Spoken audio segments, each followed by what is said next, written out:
Prince witwa Nigena Clement Togwi kirana Dao, attention Kabanga isasubiza baro mu kibuga Pirogera kwa Tony Kitoga, Tony akina na Asumani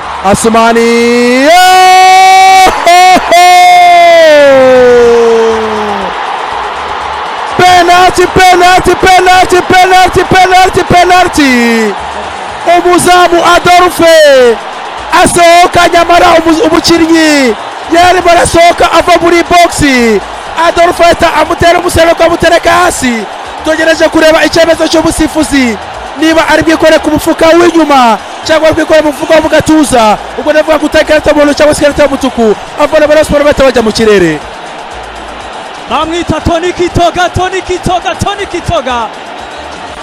Kitoga nushaka umwite maestro.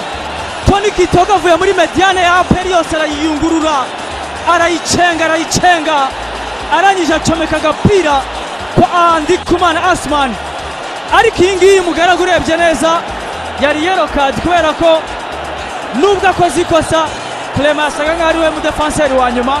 Urebye ikirenge cya Asman ndetse n'anamukoreye penalty birashoboka ko Clement yari ahari, ariko nanone witegereje neza ari we muntu wa nyuma yagombaga guhabwa ikarita byibuze y'umuhondo kubera ko nikosa yakoze kandi ryabangamiraga umukinnyi ujya muri box.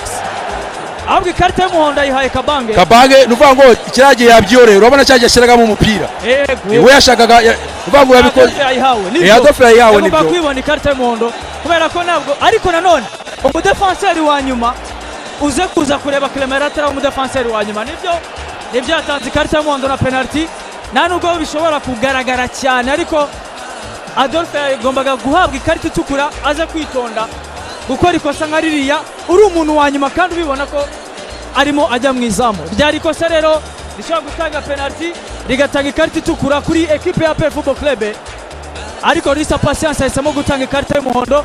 Penalty rero ihawe Ndikumana Asman, umwe mu bakinnyi bamaze iminsi bitwara neza wanatsinze kuri derby heruka igitego, ndetse ni penalty igizwe mu ruhande rukomeye cyane na Tony Kitoga, umwe mu bakinnyi bakiri bato cyane wagaragaye muri Esperance Tournament hariya kuri tapi. Equipe Rayon Sport iramusinyisha na equipe afite, bigaragaza ko rero ari umukinnyi urimo utanga icyizere. Mugaragara katena penalty ese Asman arashyiramo ararebana na Adolphe. Asman wanganye na Adolphe yuzuza imyuka tera intambwe imwe ebyiri eshatu aragabanya Asman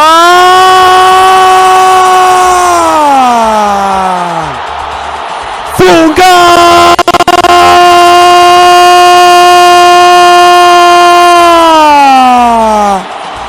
nyuma yo gukorerwa ikosa rya penalty Asman yuzuza imyuka abari umuzamu wa Adolphe amukubita icyitwa contre pied aramubaza ati Adolphe uvati Adolphe aramubaza ati Shebonike Rayon Sport kimwe APR ubusa Asumani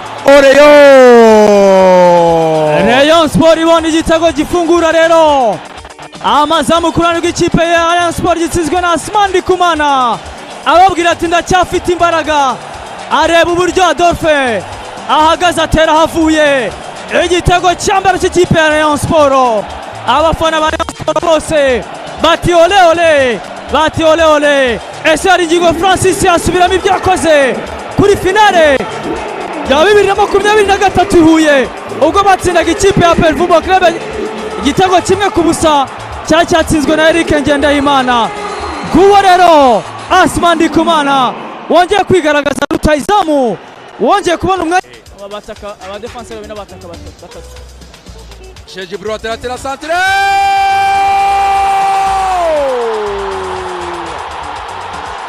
funga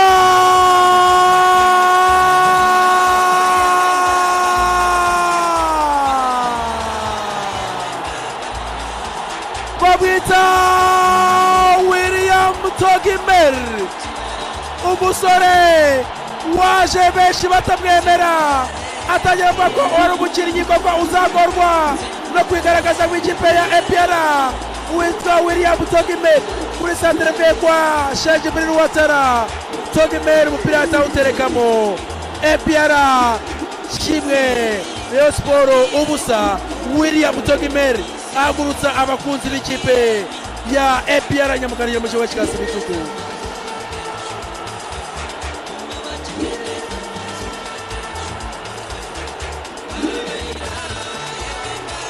William Togimeri fata umupira Sheikh Jibril Ouattara azamura wenyine hariya kuri free header bamwita